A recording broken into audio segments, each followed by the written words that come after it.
আগামী মে মাস পর্যন্ত জ্বালানি যে চাহিদা নিশ্চিত করতে সক্ষম হয়েছে। আমরা এখন আগামী জুন এবং জুলাই মাসের জ্বালানি চাহিদা পূরণের প্রস্তুতি গ্রহণ করছি। বর্তমানে সারা দেশে জ্বালানি সংকট তীব্র আকার ধারণ করেছে। পাম্পগুলোতে দীর্ঘ লাইন এবং ঘন্টার পর ঘন্টা অপেক্ষা করেও মানুষ জ্বালানি পাচ্ছে না, যার ফলে জনজীবনে বহুমাত্রিক সংকট দেখা যাচ্ছে। দুর্ভাগ্যজনক বিষয় হলো, সারা দেশে যখন জ্বালানির জন্য হাহাকার চলছে, তখন সরকারের দায়িত্বশীল ব্যক্তিরা সংকটের কথা অস্বীকার করে বিভ্রান্তিকর দাবি জানাচ্ছেন।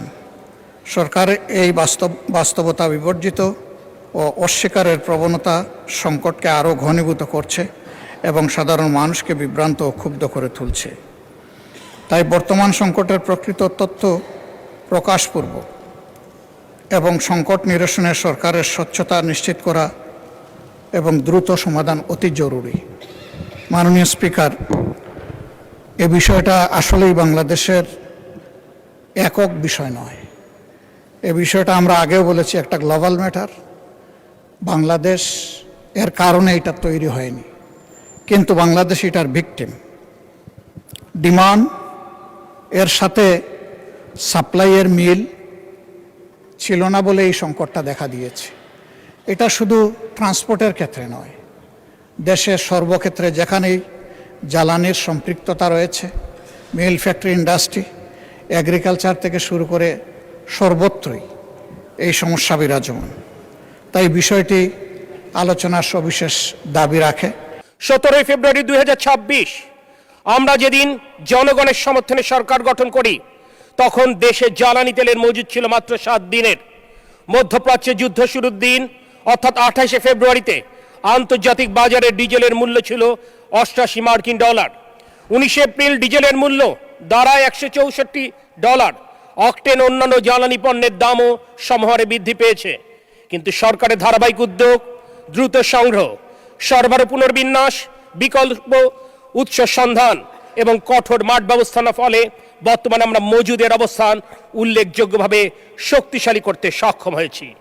অত্যন্ত দায়িত্বশীলতার সাথে আজ জনগণের ভোটে নির্বাচিত সংসদ সদস্যের মাধ্যমে সমগ্র দেশবাসীকে আশ্বস্ত করতে চাই, বর্তমানের জনগণের নির্বাচিত সরকার আগামী মে মাস পর্যন্ত জ্বালানি যে চাহিদা সেটি নিশ্চিত করতে সক্ষম হয়েছে।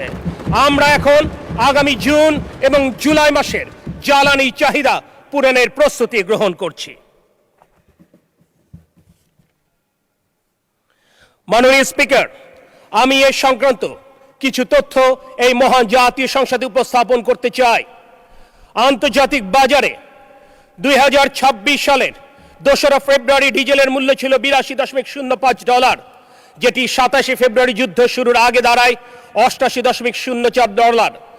17 এপ্রিল 2026 সর্বশেষ প্রকাশনা অনুযায়ী এটির মূল্য দাঁড়ায় $162.93 মার্কিন ডলার।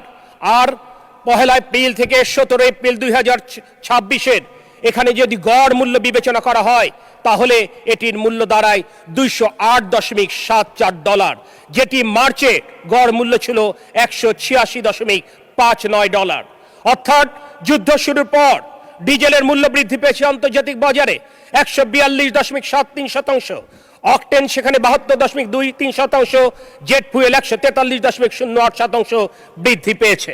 আমাদের এই প্রিয় মাতৃভূমি বাংলাদেশে আন্তর্জাতিক বাজারের সাথে সমন্বয় রেখে মাত্র আমরা পেট্রোল, ডিজেল, অকটেনের মূল্য 10 থেকে মাত্র 16% বৃদ্ধি করেছি।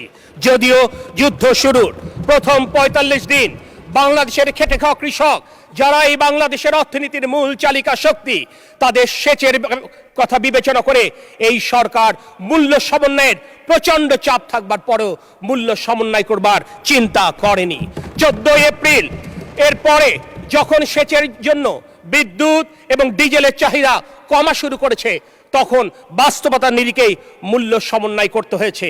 সমালোচকেরা অনেক কথা বলতে পারেন, কিন্তু যদি এই মূল্য সমন্বয় আমরা না করতাম, তাহলে আলটিমেটলি এই দেশের খেটে খাওয়া কৃষকের জন্য ভর্তুকি মূল্যে সার, বীজ, কীটনাশক সরবরাহ করা সম্ভব হতো না। এদেশের প্রান্তিক জনগোষ্ঠী যারা সরকারি হাসপাতালে চিকিৎসা গ্রহণ করে তাদের জন্য বিনামূল্যে ঔষধ সরবরাহ করা সম্ভব হতো না। আজকের মাননীয় প্রধানমন্ত্রী যে উদ্যোগ গ্রহণ করেছেন, আমাদের ছোট ছোট বাচ্চাদের জন্য প্রাথমিক বিদ্যালয়ে যারা পড়ালেখা করেন তাদেরকে বিনামূল্যে স্কুল ড্রেস এবং স্কুল ব্যাগ দেবার এই কর্মসূচিও বাধাগ্রস্ত হতো। আর সে কারণে বাস্তবতার নিরিখেই আমাদেরকে এই বিষয়গুলো সমন্বয় করতে হয়েছে।